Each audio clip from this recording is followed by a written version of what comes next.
The Honourable Drew Brumley. Well, Mr Speaker, that last speech really did read like the opening chapter in a Jeffrey Archer novel. Complete fiction based upon the member's own loose grasp of facts in his own case throughout his own political career. There is no one in this House who is more condemned for amnesia than that member over there. Mr Speaker, we've had a very interesting week so far in Parliament. Last week we saw the opposition parties, David Shearer, Winston Peters and Russell Norman, cosy up on a bench. David Shearer and Russell Norman were cosied up. Winston Peters was an arm's length away, showing the nation what an alternative coalition might look like and claiming that there is a job crisis in this country.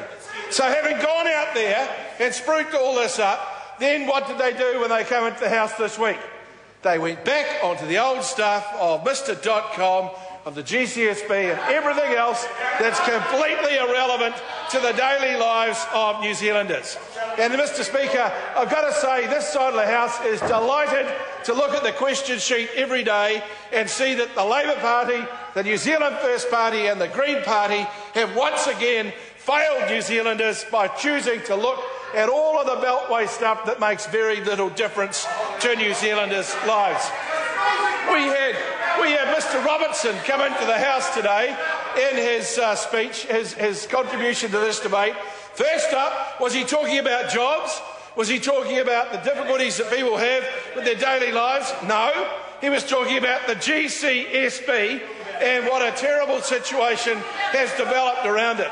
Mr Speaker, this is the first Member of Parliament I've ever seen stand up and take a point of order, asking the Speaker to stop the member giving the answer from giving the answer because the answer didn't suit his narrative.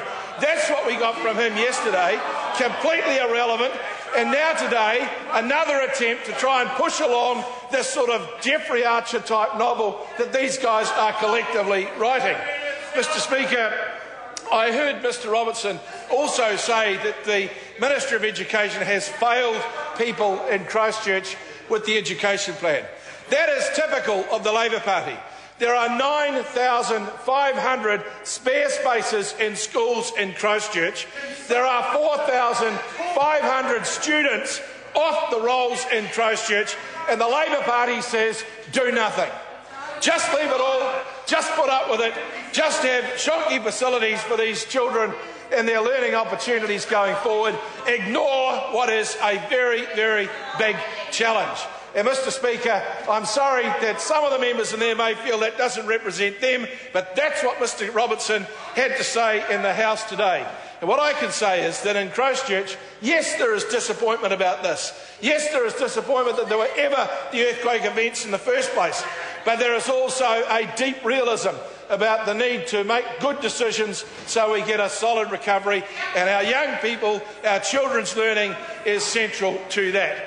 Mr Speaker, I go back to that job summit they had last week, trying to create the idea that there is a crisis. And the media, sadly, always want to cover a story about some job losses somewhere. But just look at the record, Mr Speaker. Since this government came to office, 60,000 more New Zealanders, in fact just in the last 2 years, have found jobs in New Zealand. 60,000 more jobs net in the workforce than there was 2 years ago. 13,000 jobs created through the 90-day trial.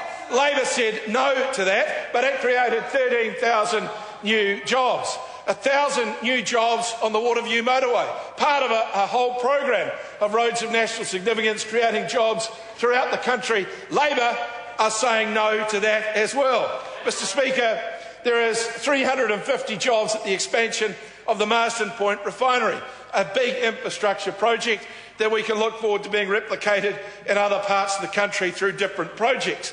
400 jobs at the IBM Centre at Unitec, 500 construction jobs at the Methanex plant in Taranaki, 1,500 jobs at Fonterra's new dairy plant in Darfield and Canterbury.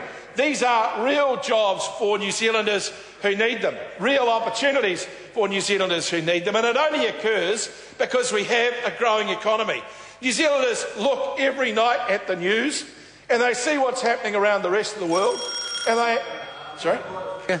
Oh, sorry. Point of order, the Right Honourable Winston Peters. Speaker, I seek leave to table a profile of the Diplomatic Protection Squad, which explains the relationship between the DPS and the VIP Protection Squad mentioned today. Order, could the member just indicate to the House the source? The source is the New Zealand Police News, 34 March 2010. It's a sets out what the various people in the police associated... Leave is sought to table that document. Is there any objection? There is no objection. The Honourable David Parker. Mr. Speaker, at a time when 160,000 people have gone to Australia